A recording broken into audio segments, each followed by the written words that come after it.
കാരുണ്യത്തിൻ കടൽ തുള്ളിയാം പരിശുദ്ധ മാതാവേ, നീ ഇത്ര മാധുര്യമെങ്കിൽ നിൻ പ്രിയമകനെത്രയോ മാധുര്യവാൻ, പ്രിയമകനെത്രയോ മാധുര്യവാൻ.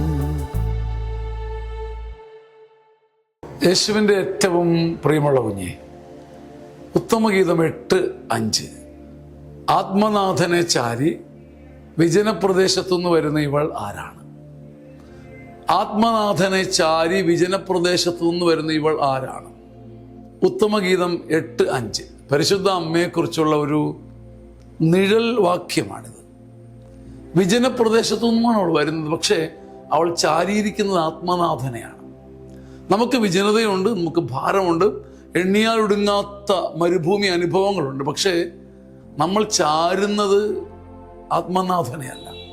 ആത്മനാഥനെ ചാരി, മിശിഹായിൽ മാത്രം ചാരി, മനസ്സ് കർത്താവിൽ മാത്രം ഉറപ്പിച്ച ഒരു കന്യക പുതിയ നിയമത്തിൽ അവളെ വണങ്ങുന്നു എന്ന് പറയുന്നത് നമ്മൾ, അവളെ സ്നേഹിക്കുന്നു എന്ന് പറയുന്നത് നമ്മൾ, നമ്മുടെ വിജനതകളുടെയും ഭാരങ്ങളുടെയും ഏകാന്തതയും നടുവിൽ ചാരുന്നത് മനുഷ്യനിർമ്മിതമായ സങ്കേതങ്ങളിൽ, മനുഷ്യകരങ്ങളിൽ.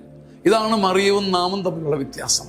നാം ചാരുന്നത് മനുഷ്യകരങ്ങളിൽ, മറിയം കന്യക ചാരിയത് ആത്മനാഥന്റെ മാറിൽ. കന്യക ഒരു വെല്ലുവിളി നൽകുകയാണ്. ഈ ചാരൽ അവസാനിപ്പിച്ച് മനുഷ്യകരങ്ങളിലും നമ്മുടെ കൺമുമ്പിലുള്ള നശ്വരമായ സംഗതികളിലും ചാരുന്ന അവസാനിപ്പിച്ച് കന്യക ഒരു വെല്ലുവിളി നൽകുകയാണ്. മനുഷ്യനിർമ്മിതമായ സങ്കല്പങ്ങളിലും സങ്കേതങ്ങളിലും ചാരാതെ ആത്മനാഥനിൽ ചാരാൻ കഴിഞ്ഞാൽ കന്യക ഉയർന്നതുപോലെ ഉയരും, കന്യക തിളങ്ങിയതുപോലെ തിളങ്ങും. ആ വെല്ലുവിളി കൂടിയാണ് 8 നോമ്പ്. ആമേൻ. മാതാവിൻ തിരുരഹസ്യങ്ങൾ സഭയുടെ നന്മയ്ക്കുതകാനായി സിനിമാ വേദിയിലെത്തിക്കാൻ നാഥാ കൃപ നീ ചൊരിയണമേ. വലിയ സന്തോഷത്തോടെ ഒരു കാര്യം വീണ്ടും പരിചയപ്പെടുത്തട്ടെ. 60 വയസ്സിന് മുകളിലുള്ള അനേകം പേർക്ക് ജീവിതം തിരിച്ചു പിടിക്കാൻ, കൃപയിൽ ഉറപ്പിക്കാൻ അഭിഷേകം നൽകിയ ധ്യാനമാണ് ചങ്ങനാശ്ശേരി സിയോൻ ധ്യാന കേന്ദ്രത്തിലെ ഗ്രേസ്ഫുൾ സീനിയർ സിറ്റിസൺസ് ധ്യാനം. ഇനി ആ ധ്യാനം വരുന്നത് സെപ്റ്റംബർ 8, 9, 10, 11 തീയതികളിലാണ്. പരിശുദ്ധ അമ്മയോടൊപ്പം ഈ മാസം വീണ്ടും ജീവിതത്തെ ശക്തിപ്പെടുത്താനും വചനത്താൽ നിറയ്ക്കാനും ദൈവം ഒരുക്കുന്ന അപൂർവ അവസരമാണ്. കേരളത്തിൽ ഇതുപോലെ അവസരം മറ്റൊരിടത്തില്ല. 60 വയസ്സിന് മുകളിലുള്ളവർക്ക് വന്ന് ഒരുമിച്ച് വസിച്ച് സന്തോഷിച്ച് പ്രാർത്ഥിച്ച് പങ്കുവെച്ച് ശക്തിപ്പെട്ടു പോകാൻ ദൈവം ഒരുക്കുന്ന ധ്യാനം. ഈ മഹനീയ അവസരം മക്കൾ അപ്പനും അമ്മയ്ക്കും കൊടുക്കാവുന്ന ഏറ്റവും സമ്മോഹനമായ സമ്മാനമാണ്. അങ്ങനെ അനേകം മക്കൾ പറഞ്ഞിട്ട് കേരളത്തിനകത്തും പുറത്തുനിന്നുമായി ഏകദേശം 1000ഓളം മക്കൾ കഴിഞ്ഞ 13 ധ്യാനങ്ങളിലൂടെ കടന്നുപോയി.